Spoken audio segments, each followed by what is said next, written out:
Bienvenue sur Gabon 24 et merci d'être des nôtres pour cette édition spéciale consacrée à l'hommage de la rédaction de Gabon 24 à un grand homme, un grand Français qui aimait la France, mais pas seulement. Sa vie durant, il aura été de tous les combats pour l'égalité des peuples. L'Afrique, il l'a aimée. En 2 mandats, il s'y est rendu une 40aine de fois, ce qui a d'ailleurs permis de tisser des liens très étroits avec plusieurs chefs d'État, dont Feu Omar Bongo Ondimba, ancien président gabonais. Un parcours politique qui force l'admiration et qui mérite que l'on s'y attarde. Que peut-on donc retenir de Jacques Chirac, décédé hier à l'âge de 86 ans, puisque c'est de lui qu'il s'agit? Que dire de son parcours politique et de sa relation avec l'Afrique? La rédaction de Gabon 24 reçoit l'ambassadeur de France au Gabon, son Excellence Philippe Authier. Merci d'être avec nous. Bonjour. Bonjour et merci d'avoir accepté l'invitation de Gabon 24. Avant toute chose, je vais vous demander très respectueusement de suivre cet extrait de l'allocution du président Emmanuel Macron hier aux Français, justement en hommage au président Jacques Chirac. On regarde et on se retrouve. Jacques Chirac était un destin français. S'engageant sur les terres familiales de Corrèze, porté par une ambition qui le conduisit à conquérir Paris, il a, durant plusieurs décennies, tout connu de la vie politique de notre pays. Nous avons pour Jacques Chirac ce soir de la reconnaissance. Il fit tant pour notre nation, nos valeurs, la fraternité et la tolérance. Mes chers compatriotes, portons en nous désormais cette part de notre histoire qui l'accompagne, conscient de notre dette à son égard, fort de ce qu'il nous a légué. Il entre dans l'histoire et manquera à chacun d'entre nous, désormais. Merci. Et les mots sont justes, et les mots sont forts, bien choisis par le président Emmanuel Macron. Si Jacques Chirac nous était compté, que nous diriez-vous ? J'ai envie de commencer par la fin. La fin, c'est que le décès du président Chirac rassemble aujourd'hui les Français, les rassemble dans l'émotion et dans la tristesse. Et on mesure là sa grande popularité, sa très grande popularité.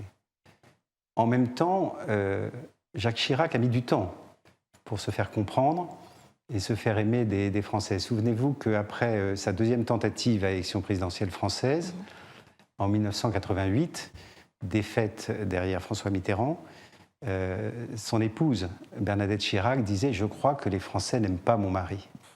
Peut-être était-ce vrai, je ne sais pas, mais en tout cas, les choses ont considérablement changé. Depuis le temps.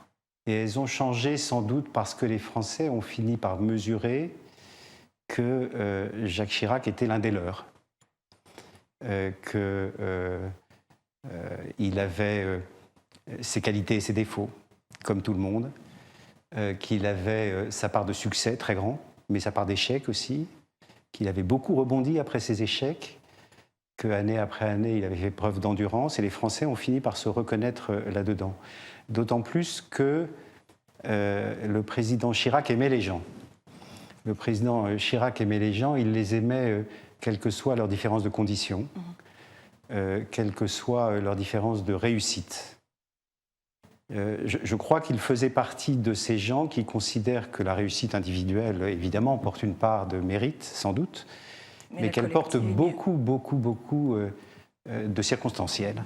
Il peut y avoir de la chance, il faut sans doute de la chance, et qu'il y avait également de la réussite lorsque la personne pouvait construire sur un socle qui était le socle de ce qu'il avait reçu de la société. D'accord. Et donc, s'il y a, pardonnez-moi, s'il y a un défaut que le président Chirac n'avait pas, c'était la vanité. Et je crois quelque chose qu'il détestait, c'était la vanité. Et vous pensez que c'est ce qui rassemble aujourd'hui les Français autour de sa mémoire ? Je pense que ce qui rassemble d'abord les Français, c'est qu'ils ont appris à aimer le personnage. D'accord. Bien loin des mots, que retenir de son parcours politique aujourd'hui ? Le général de Gaulle aurait répondu à cette question, vaste question. La première chose que je serais tenté de dire, c'est que le président Chirac est le dernier homme d'État français qui a connu la guerre. je veux dire la Seconde Guerre mondiale. La seconde, oui. Il est aussi le dernier homme d'État français qui a connu la guerre de l'intérieur, puisqu'il a fait la guerre. Pas celle-là, pas la Seconde Guerre mondiale, mais la guerre d'Algérie. Et donc, évidemment, ce sont des expériences fondatrices que les successeurs n'ont pas forcément eues. Et de cela, je crois qu'il a retiré... le président Macron disait hier soir dans son allocution une certaine idée de la France. C'est la phrase du général de Gaulle dans ses mémoires qui dit « Je me suis toujours fait une certaine idée de la France ». Je crois que le président Chirac avait une certaine idée du monde, en réalité. Il avait l'idée que le monde est plus grand que nous, que l'histoire est plus grande que nous, que les civilisations, qu'il aimait beaucoup, sont plus grandes que nous, et que ceci fait que c'est une illusion que de croire que l'on puisse être au centre du monde. Personne n'est au centre du monde. Ah, souvent, on a l'impression que lorsqu'on est de l'autre côté de la barrière, donc en Europe, on donne des leçons au reste du monde. Donc Chirac avait brisé la barrière, il avait brisé certains tabous. Aujourd'hui, 12 ans, il a passé 12 ans quand même à la tête de la France, si je ne m'abuse. 12 ans à la tête de la France, qu'a-t-il fait concrètement pour réconcilier les Français avec eux-mêmes déjà, mais aussi avec le reste du monde, parce que les prises de position n'ont pas souvent été très appréciées par certains. Oui, alors il a pris quelques grandes décisions. Ces décisions, il les a prises sur la base de finalement la conception des choses qui était la sienne, qui était que, je disais, le monde est plus grand que nous, mais qui était aussi que l'humanité tout entière est dans une même barque. Nous sommes tous dans un même bateau en quelque sorte, et que ceci nous crée des obligations, ceci nous crée des responsabilités, et nous crée des devoirs. Et sur cette base-là, il a pris quelques grandes décisions qui ont frappé les Français, et peut-être un peu au-delà de la France, et qui expliquent aussi sa popularité aujourd'hui auprès des Français. Alors, dans le désordre, la décision qu'il a prise de ne pas s'associer à la guerre en Irak. Il considérait qu'il s'agissait là d'une aventure, d'une imprudence. Avait-il raison, oui ou non? La suite des événements, tragiquement, a montré que oui, je crois. Il considérait que c'était une imprudence, que c'était une folie et que c'est une aventure d'apprenti sorcier. Une autre décision importante qu'il a prise, là aussi très philosophique d'une certaine façon, c'était de reconnaître la responsabilité de la France sous l'occupation et de sortir du mythe selon lequel ça n'était pas la France, c'était le régime de Vichy. Ça a beaucoup frappé les Français aussi. Et puis vous vous souvenez enfin, mais je ne devrais pas dire enfin, on peut probablement multiplier les exemples. Son discours à l'ONU, il y a une vingtaine d'années, notre maison brûle. Notre maison et donc brûle. Là, il était très en avance sur la prise de conscience qui se fera ensuite, qui est aujourd'hui, je crois, générale, mais qui ne se fera qu'après.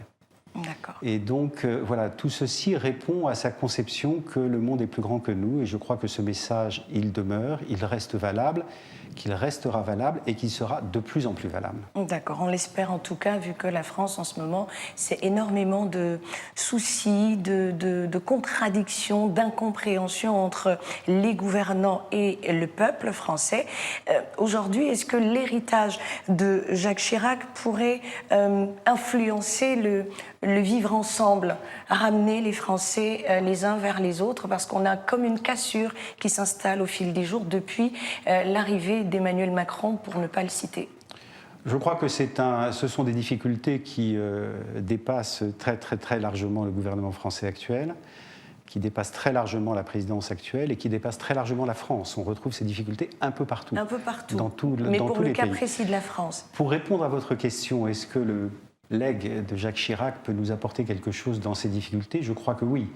Je crois que oui, du fait de ce rapport qu'il avait avec les gens et de cette conception qu'il avait que la réussite n'est pas l'alpha et l'oméga, et en tout cas ne peut en aucun cas être un motif de vanité.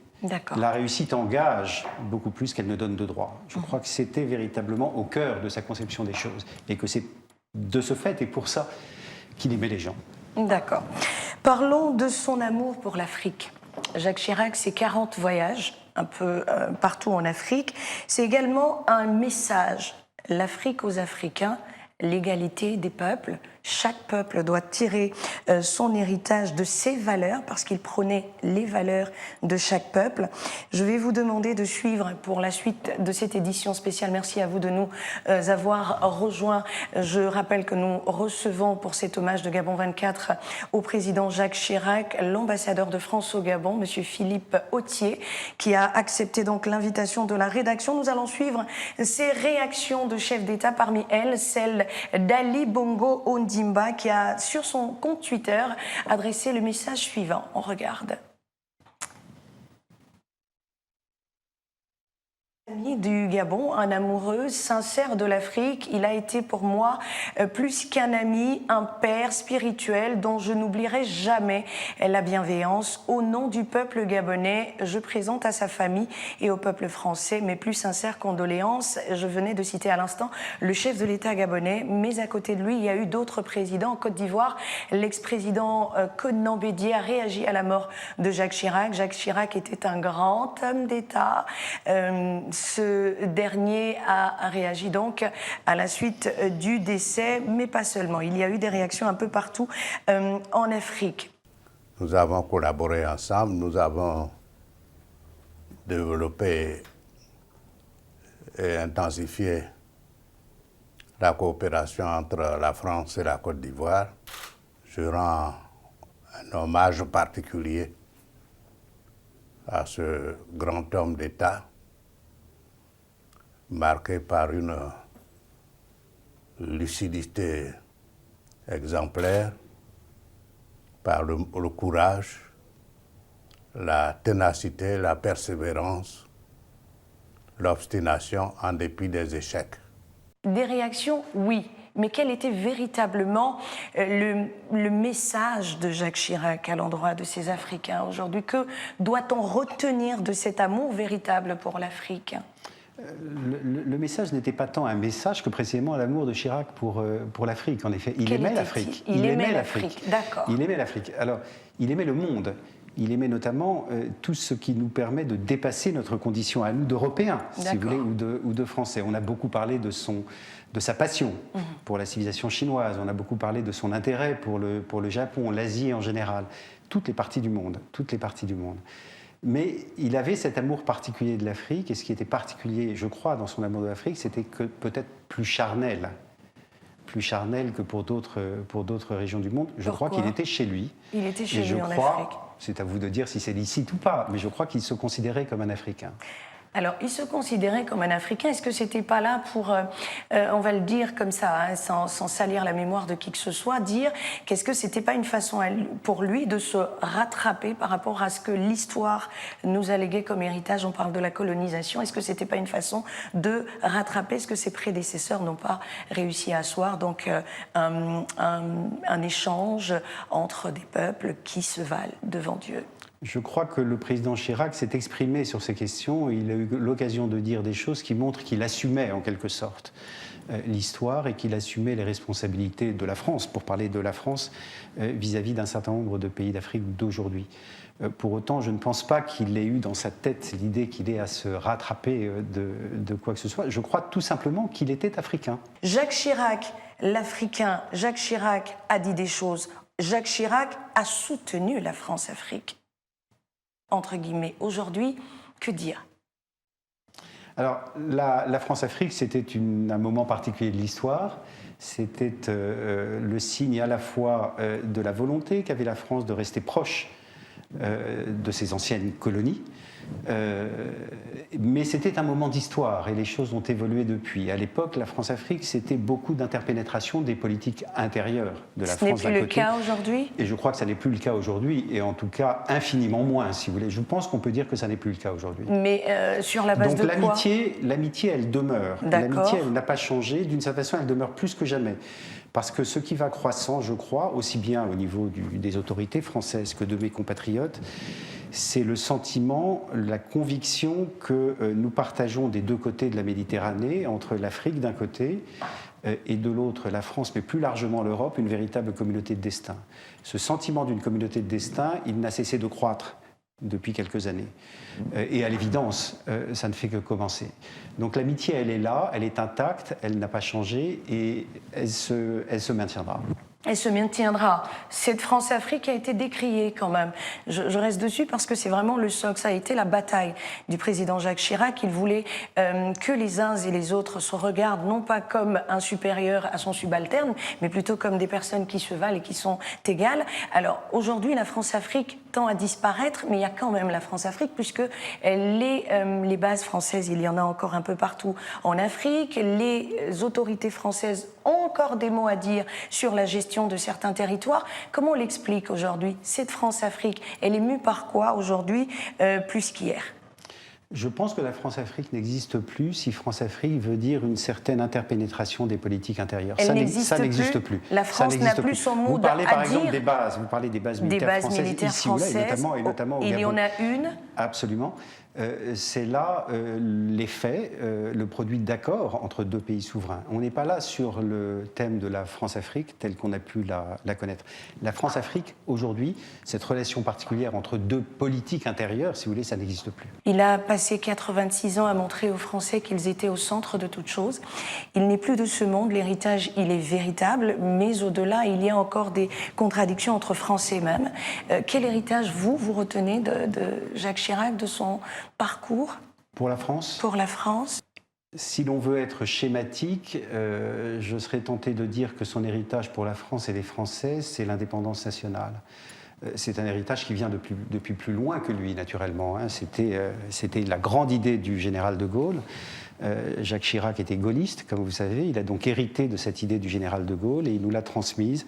Je crois que s'il fallait résumer, le principal legs du président Chirac, c'est l'insistance sur l'indépendance nationale. Vis-à-vis du monde, c'est un peu la même chose, à vrai dire. Je crois qu'il laisse en legs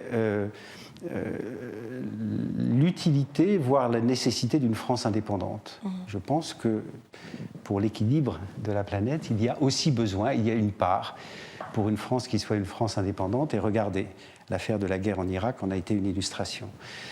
Mais le legs qu'il laisse au monde, c'est aussi la nécessité d'un dialogue entre les peuples, entre les civilisations. Encore une fois, le goût de Jacques Chirac pour les civilisations étrangères pour nous, Français, ou étrangères pour nous, Européens, était considérable. Et donc, je crois qu'il laisse ce legs-là. Et enfin, il laisse également l'héritage de la... comment dirais-je, la conception qu'il est absolument vital d'aller vers une gestion multilatérale, collective des biens publics mondiaux. La notion de biens publics mondiaux. Aujourd'hui, on parle d'abord et avant tout du climat, bien entendu, mais vous avez la biodiversité, vous avez tous les biens publics mondiaux. C'est, je crois, le troisième grand héritage que laisse le président Chirac à ceux qui voudront bien s'en emparer. Voilà qui est dit. Les dirigeants de l'ONU, eux également, ont rendu hommage au président français Jacques Chirac, qui est mort jeudi à l'âge de 86 ans. Le secrétaire général de l'ONU, Antonio Guterres himself, qualifie Chirac de grand homme d'État et rappelle qu'il a été le pionnier dans la lutte contre le changement climatique. Puisqu'on en parlait à l'instant, on va regarder ça. Je présente mes condoléances à sa femme, à sa famille, au gouvernement et au peuple français. Et je voudrais rappeler, pendant cette semaine où nous avons eu le climat au centre de nos préoccupations, que Jacques Chirac a été vraiment un pionnier dans la lutte contre le changement climatique en mettant, il y a déjà longtemps, le climat au centre de l'agenda international. La France a perdu un grand homme d'État totalement dévoué à la démocratie et à la coopération internationale, et je lui rends hommage. Voilà, à l'instant, donc Antonio Guterres de l'ONU qui parlait de Jacques Chirac comme d'un des précurseurs dans la lutte contre le changement climatique. Le changement climatique a été un des combats de sa vie. Absolument. Enfin, un des combats de la deuxième moitié de sa vie, puisque le réchauffement climatique est quelque chose qui est récent, ou plutôt dont la prise de conscience est récente, mais cette prise de conscience, il l'a fait avant les autres. Il a certainement significativement aidé à la prise de conscience. Et la lutte contre le changement climatique, c'est d'abord une question de prise de conscience. D'accord. Il n'y aura pas d'action significative, ou suffisante en tout cas, contre le réchauffement climatique aussi longtemps que les peuples n'auront pas suffisamment pris conscience du problème au point d'en tirer les conséquences personnelles dans leur vie individuelle à chacun. D'accord. L'hommage de Jacques Chirac se poursuit en France, où le chef de l'État a parlé du lundi 30 comme étant la journée dédiée justement à l'hommage national à l'ancien président français. Aujourd'hui, il y a eu l'affaire des Gilets jaunes en France, on ne va pas le cacher, on ne va pas non plus ne pas en parler parce que c'est l'actualité. Les Gilets jaunes, le décès de Jacques Chirac aujourd'hui, toutes ces politiques d'Emmanuel Macron qui sont remises en cause aujourd'hui. Que dire aujourd'hui à la mort de Jacques Chirac de toutes ces choses? Je serais très surpris si vous interviewiez un certain nombre de Gilets jaunes que vous ne constatiez pas que, comment dirais-je, la sympathie et peut-être l'admiration qu'ils peuvent avoir pour le président Chirac. D'accord. Donc, qu'est-ce qui est prévu par l'ambassade du Gabon ici pour rendre hommage justement au président Chirac? Nous avons ouvert ce matin un livre de condoléances à l'ambassade, à l'attention des autorités gabonaises et du corps diplomatique. Nous avons ouvert également ce matin au consulat général un livre de condoléances pour nos compatriotes, les Français, et nous aurons une minute de silence sur toutes les implantations françaises, y compris d'ailleurs écoles françaises, lundi à 15h. Lundi à 15h, qui correspond à quoi en France? Alors, je ne sais pas, peut-être à une minute de silence en France à la même heure, ou peut-être pas, mais à l'évidence, lundi, il y aura à un moment ou à un autre une minute de silence sur le plan national, sur tout le territoire français. Lundi est jour de deuil national en France. D'accord. Un mot pour refermer définitivement cette édition spéciale, puisque nous sommes arrivés au terme, on parlait d'un hommage. Aujourd'hui, que doit retenir le monde de l'œuvre de Jacques Chirac? Moi, je retiens un message dont je pense que nous avons tous collectivement besoin, qui est que le monde est plus grand que nous et que personne n'est au centre du monde. Voilà qui est dit. Ce sera votre mot de la fin. Merci beaucoup. Je recevais pour cette édition spéciale consacrée à l'hommage de Gabon 24 au président Jacques Chirac, l'ambassadeur de France au Gabon, son Excellence Philippe Authier qui a accepté notre invitation. Merci d'être passé sur le plateau de Gabon 24. N'oubliez pas, lundi 30 septembre, journée de deuil national en France, en hommage au président Chirac. N'oubliez pas également qu'il y a un livre de condoléances ouvert à l'ambassade de France pour les autorités gabonaises et même d'autres autorités vivant sur le territoire gabonais. Nous sommes bien contents. Merci beaucoup et encore au nom de Gabon 24, nos condoléances. Merci d'avoir accepté notre invitation. Cette édition spéciale se referme. Merci de nous avoir suivis. Restez sur Gabon 24. Nos éditions d'information ou l'information tout court se poursuit sur nos réseaux sociaux. Merci.